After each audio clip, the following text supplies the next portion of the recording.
જય સંવિધાન, જય ભારત. મારા સમસ્ત કોળી સમાજને એક સંદેશો.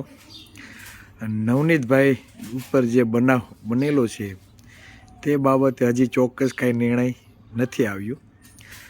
એટલે સરકારનું ક્યાંક ને ક્યાંક પોલીસ પ્રશાસનને પ્રેશર હોય એવું મને લાગે છે. ને કદાચ પોલીસ પ્રશાસન ગૃહમંત્રી કે મુખ્યમંત્રીના ફોનની પણ રાહ જોતા હોય.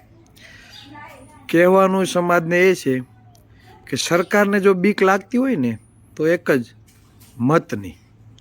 એટલે સૌથી વધારે મત આ કોળી સમાજના છે. તમારા ગામના ગયણા ગાંઠા 2-5 આગેવાનો જ કોઈ રાજકીય પક્ષમાં જોડાયેલા હશે.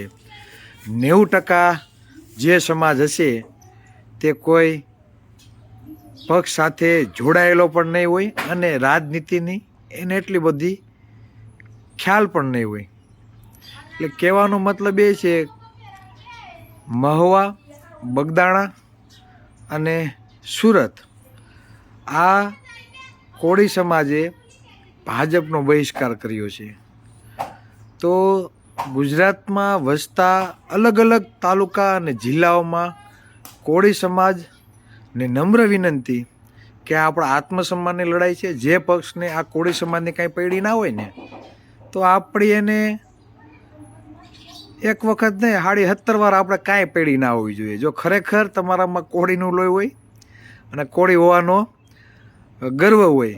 કેમ કે આપણી ઘણી બધી શૈક્ષણિક નોકરીઓ ખવાય છે. આપણા ભાગનું બજેટ આપણી નજર સામે બીજાને આપવામાં આવે છે. હારા ખાતાઓ બીજાને આપવામાં આવે છે. તમારે કાંઈ પણ ગણતરી થતી નથી. એટલે જે લોકો શરૂઆત કરે ભાજપના બહિષ્કાર કરવાની તો એને 100 વંદન છે. કાલથી જ લાગી પડો, આજથી જ લાગી પડો ભેગા થઈ અને ભાજપનો બહિષ્કાર કરવા માટે. જો તમારે વ્યવસ્થિત રિઝલ્ટ જોતું હોય તો, અને રિઝલ્ટ ના મળે તો 2027 ક્યાં દૂર છે. બરાબર. ઘણા મિત્રોએ જોડાવા માટે પોતાનું નામ, ગામનું નામ, મોબાઈલ નંબર ઓછામાં ઓછા 7,000 થી 7,000 ભાઈઓએ અમને અપોઇન્ટમેન્ટ મોકલી છે.